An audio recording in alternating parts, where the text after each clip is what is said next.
بسم اللہ الرحمن الرحیم۔ آج کا بیان بہت ہی خاص ہے اور بہت ہی متبرک ہے۔ بیان سننا شروع کریں، ختم ہونے کے بعد ہی جائیں گے۔ تو آج کا واقعہ ہے حضرت علی رضی اللہ تعالی عنہ اور حضرت فاطمہ زہرا رضی اللہ تعالی عنہا کی شادی مبارک کا، جو اسلامی تاریخ کا نہایت پاکیزہ، روح پرور اور بابرکت واقعہ ہے۔ یہ واقعہ اخلاص، تقوی، سادگی اور محبت الہی کا بہترین نمونہ ہے۔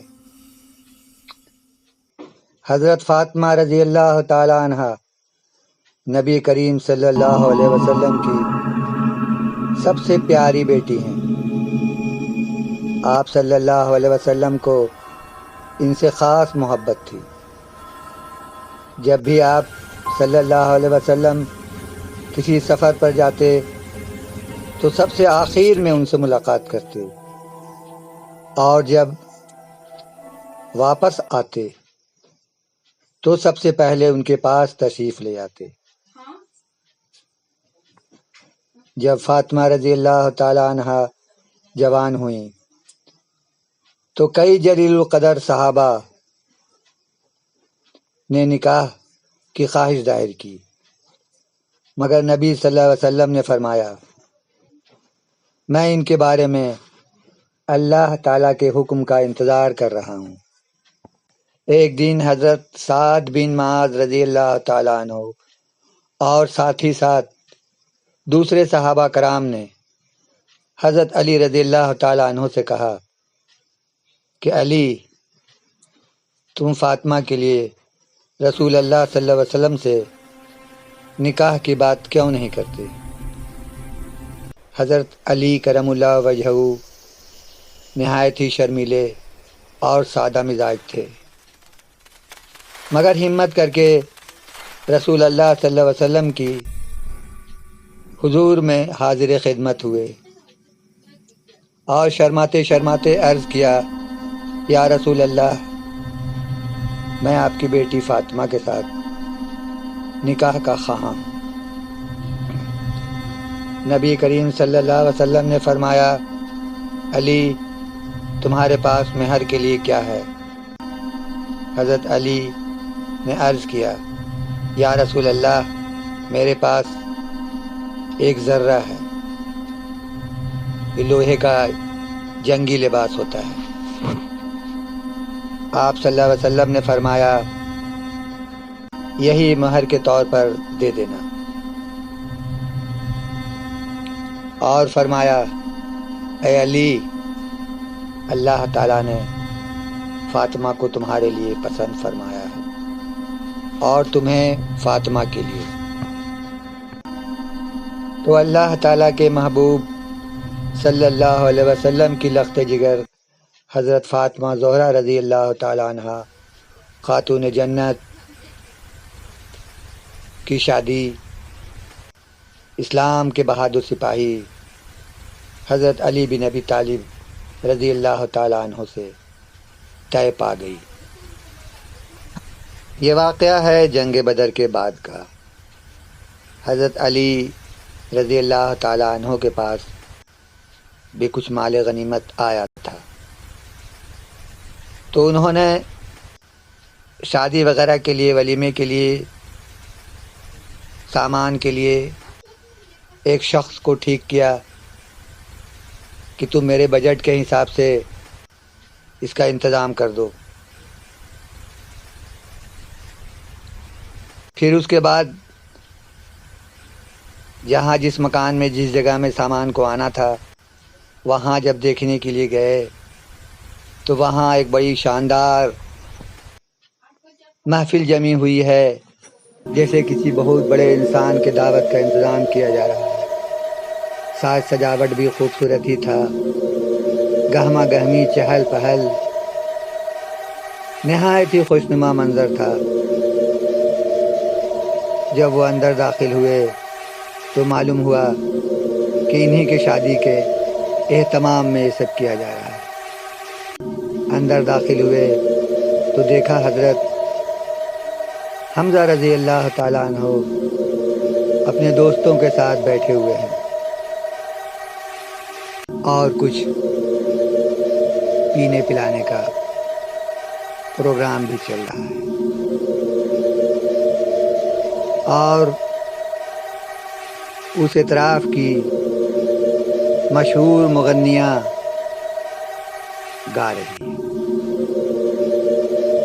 حضرت حمزہ رضی اللہ تعالی عنہ کی شان میں قصیدہ گوئی کر رہی ہے۔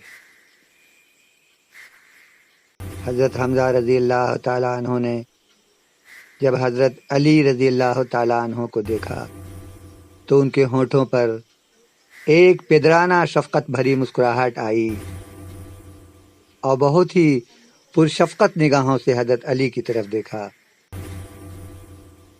مگر حضرت علی رضی اللہ تعالیٰ عنہ کو ان کی کچھ باتیں اور یہ حرکت ناگوار گزری۔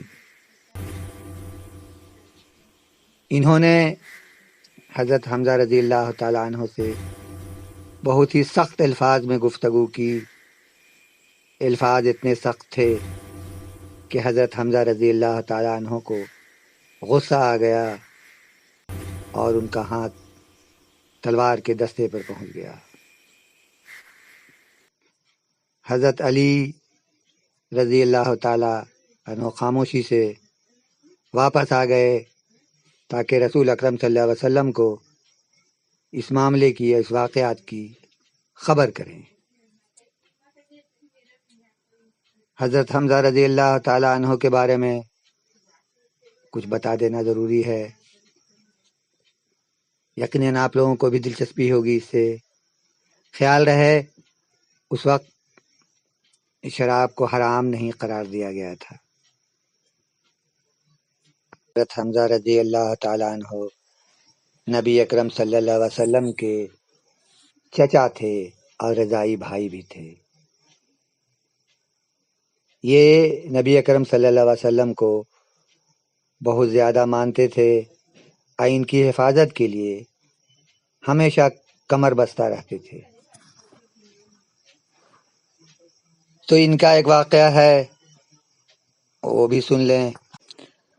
حضرت حمزہ رضی اللہ تعالیٰ عنہ قریش کے ایک بہادر، طاقتور اور باوقار شخص تھے، اور یہ تلوار کے دھنی تھے۔ ان کے ہاتھوں میں تلوار آنے کے بعد 150 کا مجمع کوئی حیثیت نہیں رکھتا تھا۔ بڑے بڑے ماہر تلوار باز ان سے مقابلہ کرتے ہوئے کتراتے تھے۔ شکار ان کا محبوب ترین مشغلہ تھا۔ مکہ کے بڑے بڑے سرداروں میں ان کا شمار ہوتا تھا، مگر اس وقت تک انہوں نے دین اسلام قبول نہیں کیے تھے، لیکن نبی صلی اللہ علیہ وسلم سے قرابت اور محبت بہت رکھتے تھے۔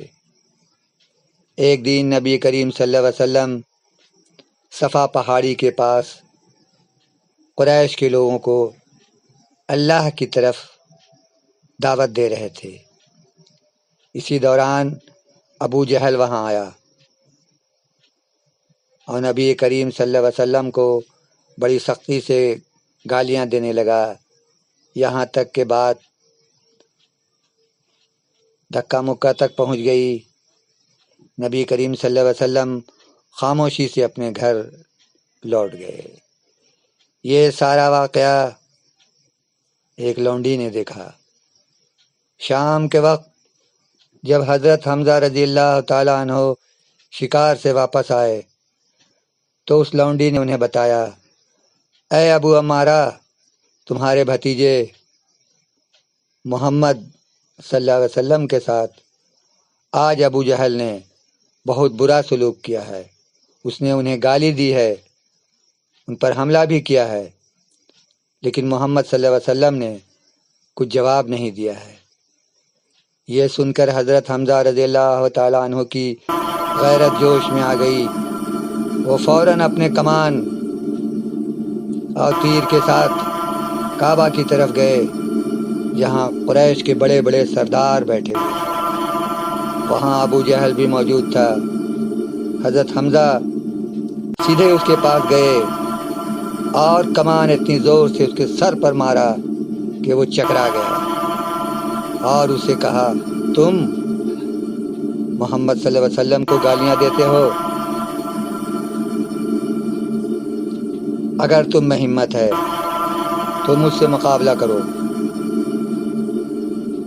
ابو جہل ذلیل و خوار ہو کر بیٹھ گیا اور ڈر گیا۔ نبی صلی اللہ علیہ وسلم کو جب یہ معلوم ہوا کہ حضرت حمزہ رضی اللہ تعالیٰ عنہ نے ان کی موافقت میں ابو جہل کو ذلیل کیا ہے اور مارا ہے، تو انہوں نے حضرت حمزہ رضی اللہ تعالیٰ عنہ سے کہا کہ چچا، مجھے تو خوشی تب ہوتی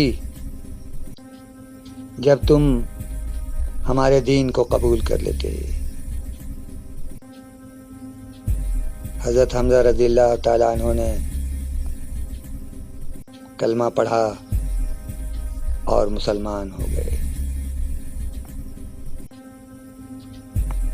تو حضرت علی کرم اللہ وجہہ نبی اکرم صلی اللہ علیہ وسلم کے پاس گئے اور سارا ماجرا بیان کیا۔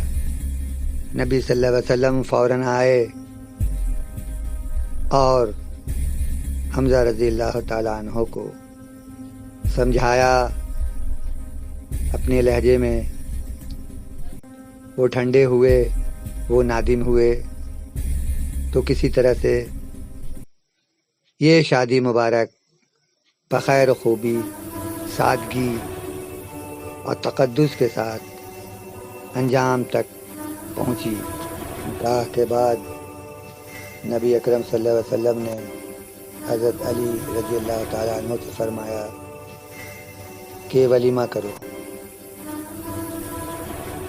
حضرت علی نے گوشت اور روٹی سے ایک سادہ ولیمہ کیا جس میں صحابہ کرام کو مدعو کیا گیا۔ یہ سادہ ولیمہ نبی اکرم صلی اللہ علیہ وسلم کی سیرت میں سادگی اور برکت کا اعلیٰ نمونہ ہے۔